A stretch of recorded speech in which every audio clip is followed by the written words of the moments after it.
L'explication, je pense que c'est qu'on s'est vu trop beau, je pense. On n'a pas respecté cette équipe de Dax qui a eu des ressources, qui a fait rentrer un banc, qui a apporté beaucoup de choses. Donc il y a un tournant du match, je pense que c'est la touche à 5 mètres, voilà, où il reste en zone et il nous la contre. Si on marque là, je pense que c'est pas la même fin de match. Encore une fois, c'est l'humilité qu'on y met et le travail qu'on y met. Donc voilà, il n'y a pas de petites équipes, on le sait, la Pro D2 c'est dur, on le répète tous les week-ends, mais bon, non, si on n'en a pas conscience, faut arrêter de parler de qualif, faut arrêter de parler de bonne fin de saison, etc.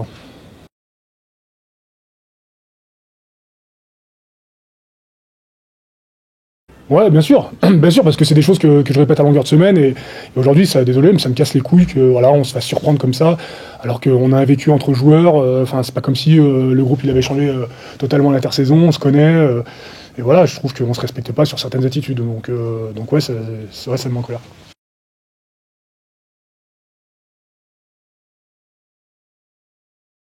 Bah, quand on a un groupe qui est jeune, c'est délicat parce que c'est vrai qu'on fait quand même un bon début d'année avec ces deux matchs avec bonus offensif. Et la difficulté, c'est ça, c'est de remettre le couvert. Voilà, après, inconsciemment, tu reçois Das qui est en bas du tableau. Tu te dis, bon, il va y avoir des coups à jouer, c'est cool, le match il va être ouvert. Alors, si tu oublies les fondamentaux, voilà, tu te fais corriger. Et je pense que c'est exactement ce qui s'est passé. Après, les signes, oui, plus ou moins dans la semaine, sur les attitudes. Mais je pars du principe qu'on est des grands garçons, qu'on a suffisamment de maturité entre nous parce qu'on se connaît à force et que voilà, je laisse aussi les mecs faire les choses. Et puis après, la vérité, je le dis toujours, c'est le terrain, c'est ce qu'on y met, et voilà, ce qu'on fait pour qu'on ait du respect entre nous, quoi, sur les attitudes.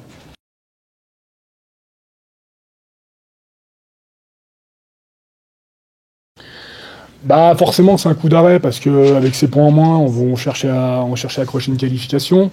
Après, il ne faut pas tout remettre en question non plus. Il y a eu beaucoup de séquences dans le jeu qui ont été positives, mais voilà, il faut aussi être capable d'analyser ça, et être capable de bien l'analyser. Voilà, faire des retours vidéo, etc. C'est bien gentil, mais il faut aussi être capable de prendre conscience des choses, de ce qui va, ce qui ne va pas, et les améliorer pour essayer de prendre le dessus sur les adversaires, parce qu'on est des joueurs de grande qualité.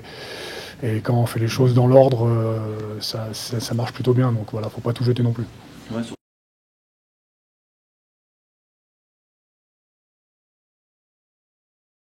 Ouais, à l'image un peu du début de match où on n'est pas bon dans la discipline, quoi. Et puis eux tout doucement, voilà, ils se jetaient sur tous les rocks. Tout doucement, ils ont repris le fil. Ils nous ont mis un peu des doutes et voilà, ils ont fait le match parfait à l'extérieur où ils ont attaqué beaucoup les rocks. Je pense que c'était pas facile non plus à arbitrer. Voilà, j'ai pas envie de parler d'arbitrage, je m'en fous de ça. C'est plutôt nos attitudes à nous qui me dérangent un peu sur ce match.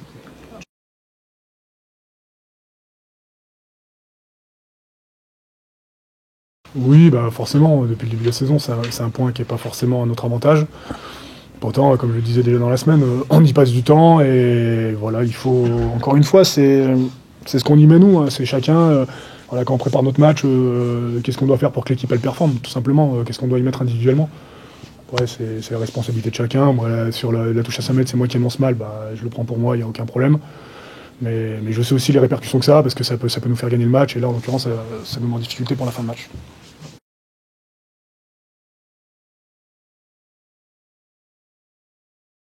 d'une manière ordonnée. Ouais, c'est vrai qu'il y a des situations où nos cellules elles sont plus trop en place, on balance le ballon à celui qui est déjà en place. Mais ouais, voilà, chapeau à Dax, hein, ils ont fait le match parfait à l'extérieur, ils ont une grosse défense, ils se sont envoyés comme des chiens et ça nous a mis en difficulté.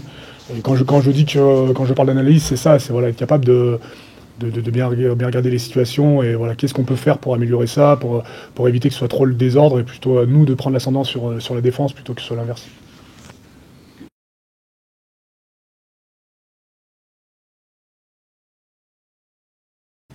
Ouais, bien sûr, parce que franchement, ce qui se passe en fin de première mi-temps, voilà, c'est tout de suite on se voit contre Aix, on se dit voilà, c'est bon, c'est parti, on a trouvé le truc. Et sauf que on le répète tous les jours, mais c'est l'unité qu'il faut garder dans ce sport parce que c'est ça la difficulté. Il n'y a pas de petite équipe, il n'y a pas de petits joueurs, tout le monde est capable de matcher partout. Et ça m'a fait penser un peu à nos attitudes quand à Rouen à la fin de match où on perd le bonus offensif parce qu'on veut relancer notre camp, on se prend un peu, on sous-estime un peu Rouen et voilà, on se fait supprimer le bonus offensif à la dernière seconde. Bah, ça m'a fait penser un peu à ça aujourd'hui. Merci Steve. Merci à vous.